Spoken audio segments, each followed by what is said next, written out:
il y a de nombreuses années, je suis passée par une période où j'enseignais comme je le fais toujours, mais je sentais qu'il n'y avait pas d'onction du tout. Et j'ai détesté ça. J'avais l'impression que tout ce que je disais n'avait aucun sens. Donc, je disais à Dave, je sens juste comme s'il n'y avait pas d'onction. Il disait, qu'est-ce que tu racontes? Je suis heureuse parce que Dieu le cache aux autres. Et donc, ça a continué quelquefois quand j'allais prêcher. Et finalement, j'ai dit à Dave, je ne sais pas ce qui ne va pas en moi, mais je ne vais pas aller au lit avant de le découvrir. Alors, je suis allée dans mon bureau et j'ai crié à Dieu pour qu'il me montre ce qui ne va pas, et il ne m'a jamais rien montré. Eh bien, le lendemain, Dave m'a dit, « Je pense que Dieu m'a montré ce qui ne va pas. » Oh.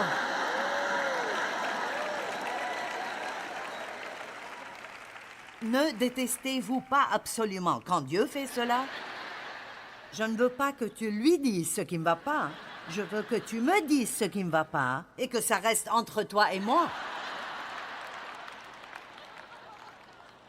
Eh bien, dès qu'il a dit cela, je sentais déjà, « Oh oui, tu sais ce qui ne va pas, tu vas me dire ce qui ne va pas. » Alors j'ai dit, « Bien, d'accord, qu'est-ce que c'est? » Et il a dit, « Tu te souviens de l'autre jour quand tu parlais de tel ou tel? Et c'est en fait un prédicateur que je connais. Et tu as dit des choses pas très bonnes à propos de sa prédication. » Comme je pensais qu'il allait dans tellement de directions différentes sans jamais vraiment finir son propos. Eh bien, Dave était d'accord. Mais Dieu n'avait pas affaire à lui. Et puis, non seulement il n'a pas traité avec Dave à ce sujet, mais il a dit à Dave que c'était mon problème. Je sais que cela a l'air drôle maintenant, mais ce n'était pas drôle alors. Et donc, je suis devenue vraiment furieuse et je suis retournée dans ma chambre. Et ainsi, ça a pris quelques jours, mais Dieu m'a conduit à ces écritures dans Jacques 3, 1 à 10, que je vais vous lire. Ne soyez pas nombreux à enseigner. Vous le savez, nous qui enseignons, nous serons jugés plus sévèrement. Donc, je vais vous lire le reste de ceci pour un autre but. Mais l'essentiel est que j'avais réellement fait une très mauvaise chose en tant qu'enseignante de la parole de Dieu, en disant quelque chose de dégradant à propos d'une autre personne enseignant la parole de Dieu. Si vous voulez avoir des ennuis, il vous suffit d'aller juger quelqu'un qui fait la même chose que vous.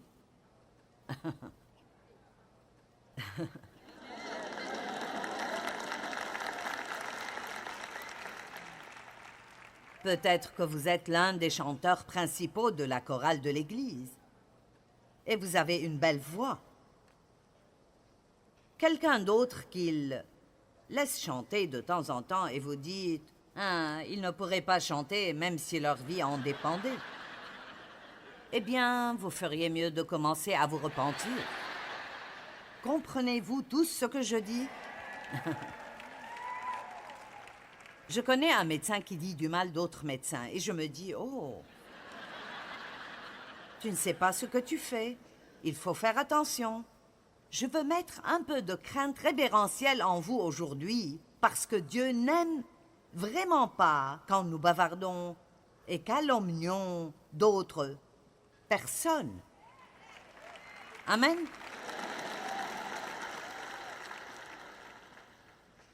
Alors, j'ai compris. Je veux dire, j'ai entendu Dieu. Je ne l'ai fait qu'une autre fois dans ma vie, quelques années après. Même type de situation, même résultat. Parfois, Dieu doit nous apprendre des choses plusieurs fois. Ne soyez pas nombreux à enseigner. Nous qui enseignons serons jugés plus sévèrement. Car chacun de nous commet des fautes. Celui qui ne commet jamais de faute dans ses paroles est un homme parfait capable de se maîtriser. Alors, waouh, quelle déclaration! Si quelqu'un peut contrôler sa bouche, il peut contrôler toute autre chose dans sa vie. Quand nous mettons un mors dans la bouche des chevaux pour qu'ils nous obéissent, nous dirigeons aussi tout leur corps. 2 exemples ici. Un mort n'est qu'un tout petit morceau de métal. Mais ce cheval qui peut peser jusqu'à 700 ou 800 kilos peut être contrôlé avec ce tout petit morceau de métal. Donc il dit que la direction de votre vie entière peut être contrôlée par cette toute petite chose qui est votre langue et les mots que vous dites. Est-ce que quelqu'un a besoin de ça aujourd'hui? Bien.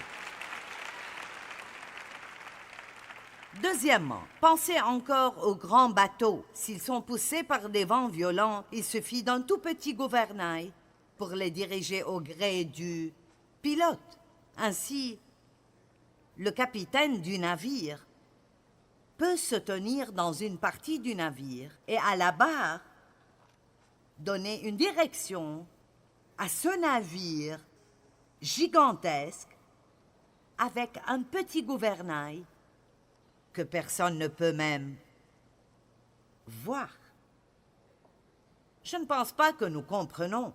Et je parle pour moi, je ne pense pas que je sache encore, bien que j'ai étudié et enseigné le vrai pouvoir des mots, parce que je peux vous dire que si nous le faisions vraiment, nous ferions beaucoup plus attention à ce que nous disons. Amen. Maintenant, sortez une concordance et ouvrez aux proverbes. Il suffit de lire les proverbes et de mettre en évidence chaque écriture sur la bouche et les mots. Il n'y a rien de plus important que notre façon de penser et de parler. Amen. Il en va de même pour la langue. C'est un petit organe, mais elle se vante. Ne suffit-il pas d'un petit feu pour incendier une forêt? La langue aussi est un feu. C'est tout un monde de mal. Elle est là parmi les autres organes et contamine notre être entier. Allumée au feu de l'enfer, elle enflamme toute notre existence. Que pensez-vous de cela? L'homme est capable de dompter toutes sortes de bêtes sauvages, d'oiseaux, de reptiles, d'animaux marins. Mais la langue, aucun homme ne peut la dompter. C'est un fléau impossible à maîtriser. Nous nous en servons pour louer le Seigneur et nous nous en servons pour maudire les hommes créés à l'image de Dieu. Comprenez-vous ça? Nous venons ici, nous chantons nos chants de louange. J'aime cette chanson, notre défenseur. Tout ce que nous faisons, c'est nous prosterner et l'adorer, et nous aimons cette chanson. Mais si vous n'aviez pas entendu ce message, vous ne le feriez plus maintenant. C'est possible.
Que quelqu'un ici quitte ou vous retournez avec quelqu'un à la maison et vous dites « Je pense qu'elle a parlé trop longtemps » ou « Elle a parlé trop fort ».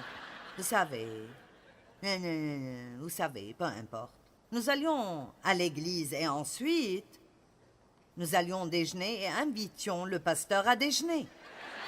C'était un déjeuner où on s'amusait à bavarder à propos de tout le monde à l'église. Mais personne ne m'avait jamais dit ce que je vous dis ici aujourd'hui. Est-ce que quelqu'un croit ce que je dis? Amen.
Et parce que la langue est si difficile à contrôler, pourquoi ne pouvons-nous pas supporter de ne pas raconter ce que nous avons entendu?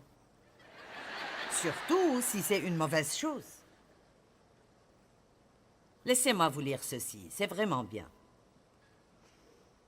Dans la Grèce antique, Socrate était réputé pour tenir le savoir en haute estime. Un jour, quelqu'un dit au philosophe, « Sais-tu ce que je viens d'entendre au sujet de ton ami ?» Socrate répondit, « Avant de me dire quoi que ce soit, j'aimerais que tu passes un petit test. Je l'appelle le test du triple filtre. » Triple filtre? Exact, continua Socrate. Avant de me parler de mon ami, prenons un petit moment pour filtrer ce que tu vas dire. C'est pourquoi c'est le test du triple filtre. Le premier filtre est la vérité. Est-ce que tu es absolument certain que ce que tu es sur le point de me dire est vrai? Non, dit l'homme, c'est quelque chose que j'ai entendu. D'accord, dit Socrate, donc tu ne sais même pas si c'est vrai ou pas. Essayons maintenant le deuxième filtre, le filtre de la bonté. Est-ce que ce que tu vas me dire sur mon ami est une bonne chose? Non, c'est en fait le contraire. Socrate dit, tu veux me dire quelque chose de mauvais à son sujet, mais tu n'es même pas sûr que ce soit vrai. Tu peux quand même réussir le test, car il ne reste qu'un filtre. Le filtre de l'utilité. Est-ce que ce que tu veux me dire à son sujet va m'être utile? Non, pas vraiment. Eh bien, conclut Socrate, si ce que tu veux me dire n'est pas vrai, n'est pas bon, et même pas utile, alors pourquoi même me le dire?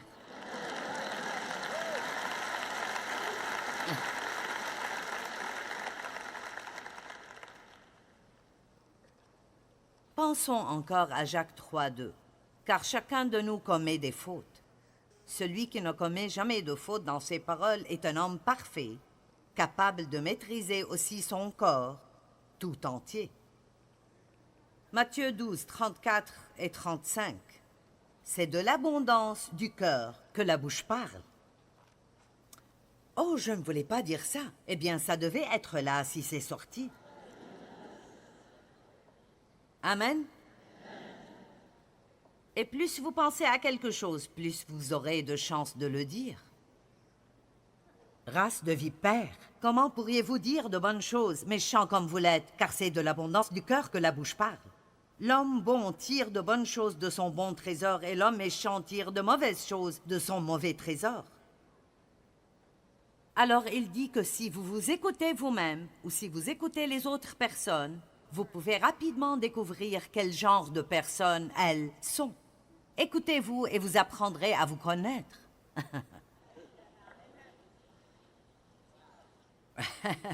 Ouais, waouh, c'est à peu près tout ce que vous pouvez dire à ce sujet.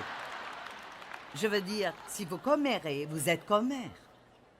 Si vous vous plaignez, vous êtes un plaignant. Si vous mentez, vous êtes un menteur. Je n'essaie pas de vous faire vous sentir mal.